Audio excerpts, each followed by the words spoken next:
Haleluya.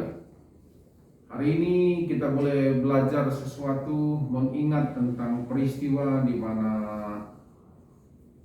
kemenangan terjadi buat bangsa kita Indonesia. Proklamasi. Nah, saudara dikasih Tuhan, kita tahu bahwa proklamasi adalah sesuatu yang sangat diperlukan pada waktu itu. Kenapa? Karena itu sedang memproklamirkan, memberitahu bahwa kami sudah merdeka. Perlu diproklamirkan.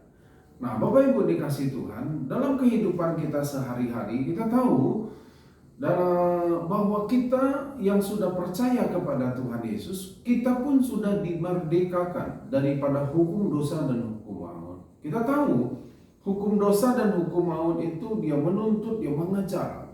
Orang yang berbuat dosa punya kecenderungan untuk berbuat dosa lagi.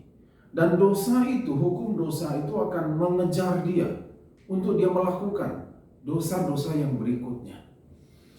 Dan juga hukum maut. Hukum maut itu menuntut seseorang untuk apa? Untuk dia dihukum.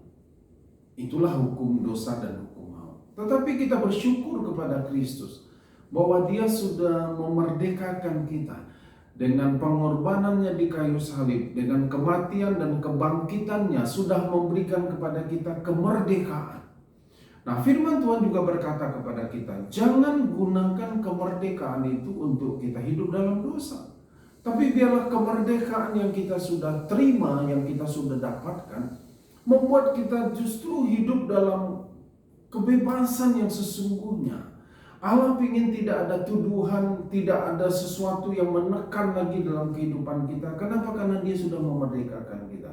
Nah, untuk itu Bapak Ibu yang dikasihi oleh Tuhan, kalau Tuhan sudah melakukannya 2000 tahun yang lalu, dan dia sudah menolong kita, memberikan kemerdekaan, kita sudah bebas dari rasa takut, bebas dari kekhawatiran, bebas dari kecemasan yang menghimpit kita, bebas daripada akibat daripada dosa itu. Mari kita gunakan kebebasan ini. Untuk apa? Untuk menolong orang lain. Untuk memberitahu kepada orang lain bahwa mereka juga perlu dibebaskan. Mereka juga perlu dimerdekakan.